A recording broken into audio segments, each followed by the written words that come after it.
This is the cause and effect relationship between not doing your job because of bias, how it impacts others. A Black woman was sexually assaulted. Crime took place. She reported the crime. The police decided to do nothing about it.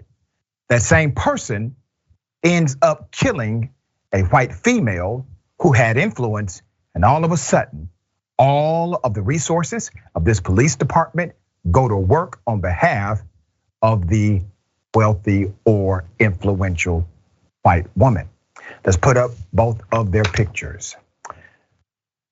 I'm about to go into depth to highlight a story that never should have happened.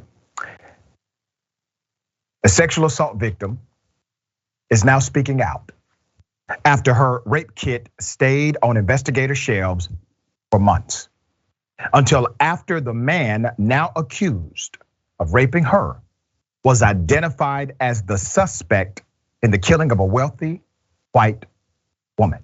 Alicia Franklin, who's a Black woman, left Memphis last year after she was blindfolded and raped by a man she met on a dating app. The 22-year-old takes online college classes hoping to propel herself out of poverty.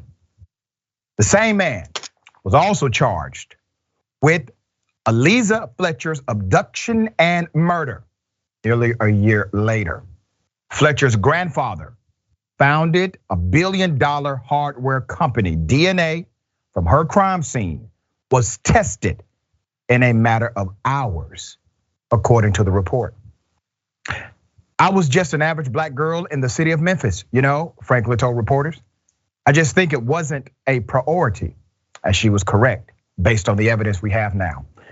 It took 18 hours for Memphis police to solve Fletcher's murder. It took over 11 months for the police to identify Franklin's rapist, and only after Fletcher's death.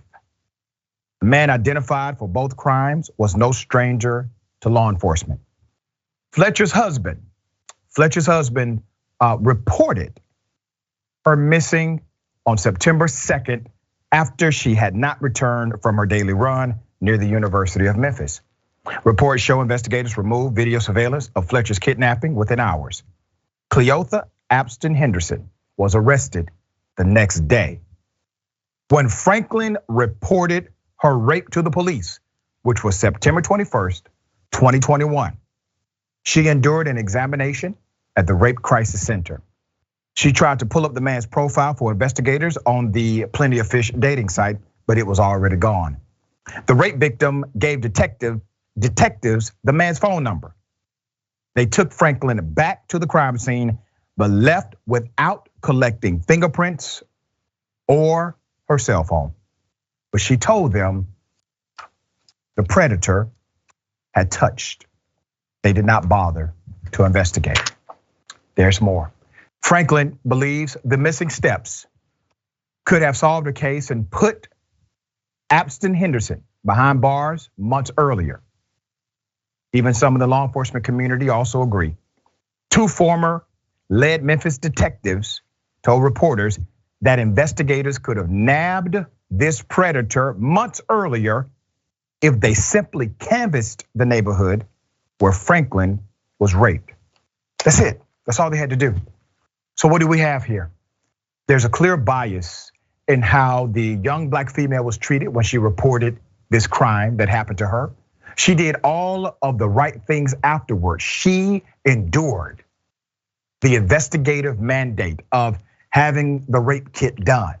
She gave an official complaint to the police, descriptions, provided evidence, told them where the fingerprints were located, gave them where it happened, told them the community this individual was likely in. They did not follow up on any of those leads, none. 11 months. Within that time, this individual had the opportunity to commit another crime. And here's the reality. We don't know if the person may have committed more. But now we come back to what? How systemic bias, racism, prejudice, how unequal treatment impacts us all. in a negative way. You see, if they would have treated the young black female the way they treated the wealthy white woman, the wealthy white woman may still be alive today. You see how staggering that is? Do you see how heartbreaking this is? If you believe that racism or prejudice and bias only impacts individuals of color or only impacts the community that is receiving the negative response in that moment, you are mistaken. We are all connected. We are all here. We are all greatly impacted by failures like this. This story happens to connect the dots a little clearer to where you see how one element impacts the other. All right, Ben, thoughts on this case?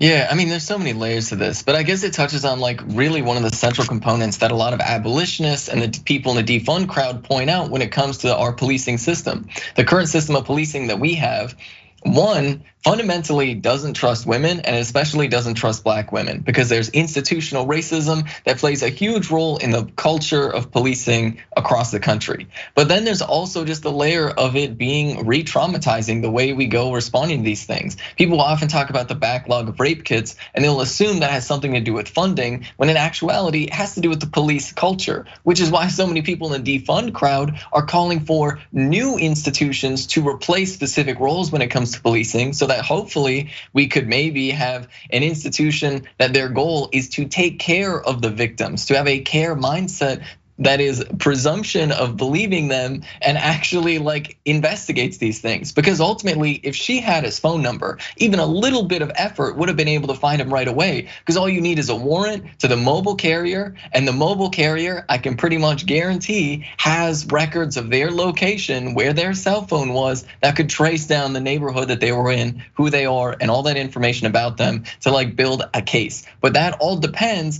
on believing people who are victimized, which speaks to just another layer, which is this idea that as a society, we broadly need to get rid of this idea that there are worthy victims and unworthy victims. It doesn't matter who somebody is. Now, in this case, right, like this person, she's just a black woman and that's enough for the police not to believe her. But this happens across the board, especially when you're talking about marginalized people, people who are like sex workers and things like that. And ultimately, this is why we need to completely disregard the idea of unworthy and worthy victims. And we need to accept that anybody can be victimized. Yeah, and here's the other side of the coin. They may have actually believed her. Then they may have believed her story, but they did not value her as a person, as a human being. And because of that, they never implemented or executed the level of investigation required for such a heinous crime.